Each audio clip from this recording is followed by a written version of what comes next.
శవ రాజకీయాలు చేయడంలో పీహెచ్డీ చేసిన జగన్ ఎక్కడ శవం కనబడుతున్నా నకిలీ మద్యం వల్లే మృతి చెందారంటూ తన సొంత సోషల్ మీడియాలో ప్రచారం చేయిస్తున్నారు. ఇప్పుడు కూడా నకిలీ మద్యంతో నలుగురు చనిపోయారంటూ సాక్షి మీడియాలో వార్త రాయించారు. అయితే అందులో వాస్తవం ఎంత, అవాస్తవం ఎంత అనే విషయాన్ని ఫ్యాక్ట్ చెక్ ద్వారా ఏపీ ప్రభుత్వం ప్రజలకు తెలియజేసింది.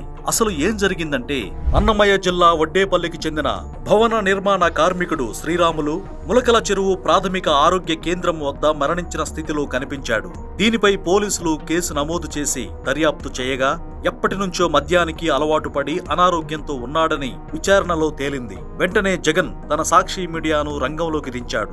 సాక్షిలో పనిచేసే జయసింహ అనే ఒక వ్యక్తి శ్రీరాములు కుటుంబ సభ్యులను కలిసి కల్తీ మద్యం వల్ల చనిపోయాడని చెబితే ప్రభుత్వం నుంచి పెద్ద మొత్తంలో పరిహారం అందుతుందని వారితో బలవంతంగా చెప్పించి దాన్ని సోషల్ మీడియాలో ప్రచారం చేశాడు. అయితే తమ తప్పు తెలుసుకున్న శ్రీరాములు భార్య శాంతమ్మ, కుమార్తె రేణుక జరిగిన విషయం అంతా మీడియాకు వివరించారు. కేవలం తన భర్త అనారోగ్యం వల్లే మరణించారని శాంతమ్మ చెప్పారు. ఇదే విధంగా గతంలో ఎప్పుడో చనిపోయిన ఒక రోడ్డు ప్రమాద బాధితుణ్ణి, తాగుడుకు బానిసై చాలా కాలం కిందట జగన్ నకిలీ మద్యం వల్ల మరణించి మరో 2 వ్యక్తుల పేర్లను కూడా చేర్చి నలుగురు మరణించారంటూ తప్పుడు ప్రచారం చేస్తున్నారు.